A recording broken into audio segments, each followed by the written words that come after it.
Hi friends, அன்னைக்கு எனக்கு டே off. சரி போர் அடிக்குதே, எதுனா ஸ்பெஷலாக செய்யலான்னு சொல்லிட்டு கடைக்கு போய் சிக்கன் வாங்கின்னு வந்துட்டேன். கூடயே கொஞ்சம் பப்பாயா ஜூஸும் வாங்கின்னு வந்துட்டேன். சரி ஹெல்த்தியாக சாப்பிட்லாம் அப்படின்ட்டு. அன்னைக்கு வந்து என் தங்கச்சி மதியானம் பிரியாணி கேட்டா. பிரியாணி வாங்கணுமா அப்படின்னு இருந்துச்சு கடையில். சரி நம்மளே செஞ்சு எதனா ஸ்பெஷலாக கொடுப்போம், ஒரு ஃபுல்ஃபில்லாக இருக்கும்னு சொல்லிட்டு. இதெல்லாம் வந்து சிக்கனுக்கு தேவையான பொருட்கள். நம்ம ஷார்ட் வீடியோவில் வந்து ஒரு சீக்ரெட் மசாலா போட்டிருப்போம் சிக்கனுக்கு. அந்த மசாலா தான் இது. என்ன தேவைன்னா 2 காஞ்ச மிளகா, மிளகு, தனியா, பட்டை, கடல் பாசி, கிராம்பு இது மட்டும் போட்டு நம்ம ட்ரையாக எண்ணெய்லாம் ஊற்ற வேண்டாம். எண்ணெய் இல்லாமல் ட்ரை ரோஸ்ட் பண்ணி எடுத்துக்கலாம். தீயக்கூடாது. தீஞ்சிச்சுன்னா நல்லா இருக்காது மசாலா. தீயாமல் இருந்தால் தான் நல்லாயிருக்கும்.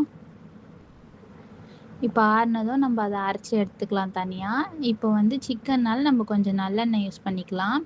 உங்களுக்கு வேணுன்னா எந்த எண்ணெய் வேணாலும் நீங்கள் யூஸ் பண்ணிக்கலாம். எங்கள் வீட்டில் நல்லெண்ணெயும் அப்புறம் கடலெண்ணெயும் தான் எப்பயுமே யூஸ் பண்ணுவாங்க. எண்ணெய் காஞ்சதும் நம்ம பட்டை, கடல் பாசி, அது கிராம்பு போட்டுக்கலாம். அது கொஞ்சம் பொரியட்டும். பொரிஞ்சதும் நம்ம சின்ன வெங்காயம் ஆட் பண்ணிக்கலாம். உங்கள் யாருக்கெல்லாம் சிக்கன் பிடிக்கும்னு மறக்காமல் கமெண்ட் பண்ணுங்கள். ஏன்னா எனக்கு சிக்கன் பிடிக்காது, எனக்கு தொட கூட பிடிக்காது. என் தங்கச்சிக்காக தான் நான் செய்கிறேன். ஏன்னா அவளுக்கு சிக்கன்னா அவ்வளோ விரும்பி பிடிக்கும். எங்கள் வீட்டில் வந்து நானுமே சாப்பிட மாட்டேன், எங்கள் அம்மாவுமே சாப்பிட மாட்டாங்க. என் தங்கச்சிக்காகவும் எங்கள் அப்பாக்காகவும் தான் செய்கிறேன். அதனால மட்டும்தான் நான் வந்து கம்மியாக வாங்கிட்டு வந்திருக்கேன் இன்னைக்கு. ஏன்னா 4 பேருக்கு எப்படி வந்து 1/4 கிலோ பத்தாதுல்ல.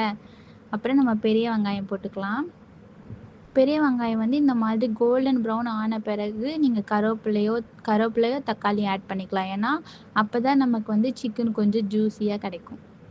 தக்காளி, கருவேப்பிலை ஆட் பண்ணிக்கிறேன். கூடவே 2 பச்சை மிளகாவும் போட்டுக்கிறேன். நல்லா வதங்கட்டும். கோல்டன் ப்ரௌன் ஆனது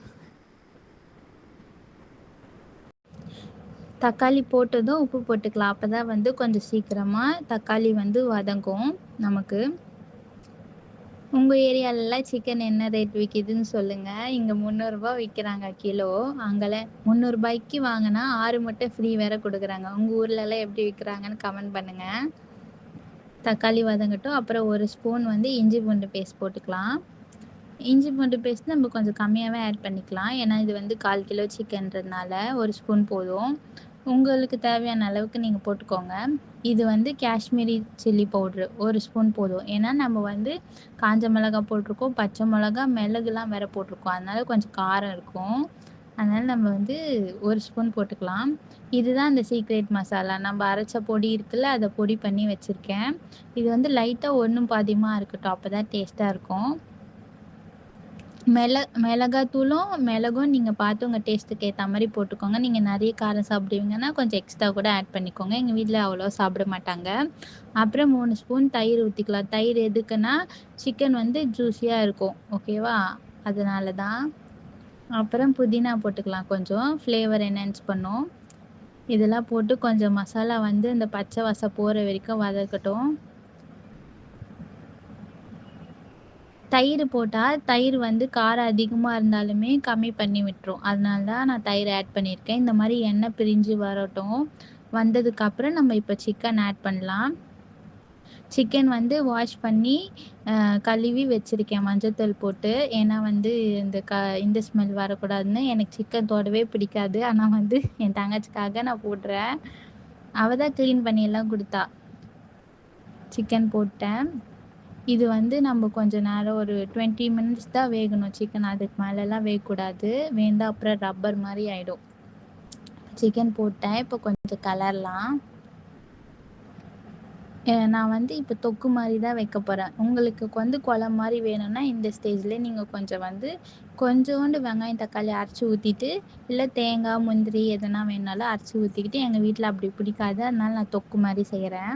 கொஞ்சமாக தான் தண்ணி ஆட் பண்ணுறேன். அதனால தான். உங்களுக்கு வந்து குழம்பு மாதிரி வேணும்னா நீங்கள் கொஞ்சம் நிறைய தண்ணி ஆட் பண்ணிவிட்டு நான் சொன்ன மாதிரி வெங்காயம் தக்காளியும் போடலாம். இல்லைன்னா வந்து தேங்காய் முந்திரி அரைச்சும் ஊற்றிக்கலாம். அப்புறம் லாஸ்ட்டாக நமக்கு வந்துருச்சு, தொக்கு ரெடி ஆயிடுச்சு.